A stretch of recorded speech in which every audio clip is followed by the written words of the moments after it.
हाय दोस्तों, नमस्कार, प्रणाम। हम लोग के यूट्यूब चैनल पे आप सभी लोग का ढेर सारा स्वागत है। और देखिए एक बहुत सुंदर सा नाच कहावत सुनाने जा रहे हैं हम लोग। आप लोग सुनिएगा, ढेर सारा प्यार दुलार आशीर्वाद भरपूर दीजिएगा। वीडियो देखने के लिए तहे दिल से धन्यवाद आप लोग को। और आप लोग फुल वॉच करके गाना सुनिएगा। बहुत सुंदर सुंदर गाना सुना रहे हैं हम लोग दोनों लोग। और देखिए पंखा उंखा बंद करके सुना रहे हैं। बहुत गर्मी भी हो रहा, अंदर गर्मी हो रहा है, बाहर बारिश हो रहा है। अब क्या करें, गाना बनाना ही है, बना रहे हैं। बहुत गर्मी है। राजा हमरो कहनावा मानल करा, राजा हमरो कहनावा मानल करा, राजा हमरो कहनावा मानल करा।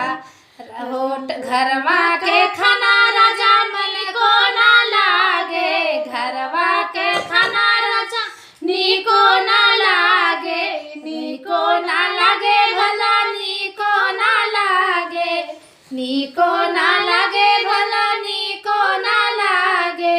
राजा भौरी चोखा लगावल करा, राजा भौरी चोखा लगावल करा, राजा हमरो कहनावा मानल करा, राजा हमरो कहनावा मानल करा।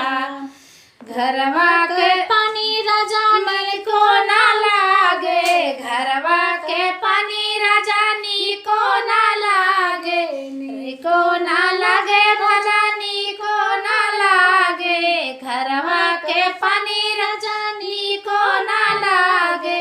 राजा महरी से पनिया भरावल करा, राजा यजुरी से पनिया भरावल करा, राजा हमरो कहनावा मानल करा, राजा हमरो कहनावा मानल करा।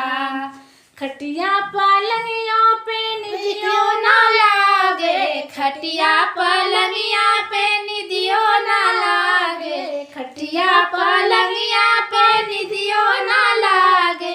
राजा भुइया चादरवा बिछावल करा, राजा भुइया गोलरिया बिछावल करा, राजा हमरो कहनावा मानल करा, राजा हमरो कहनावा मानल करा। घरवा के राजा सुपारी नहीं भावे, घरवा के राजा सुपारी नहीं भावे, घरवा के राजा सुपारी नहीं भावे, सुपारी नहीं भावे, सुपारी नहीं भावे। राजा बहरे से रसगुल्ला मंगावल करा, राजा बाहर से रसगुल्ला मंगावल करा,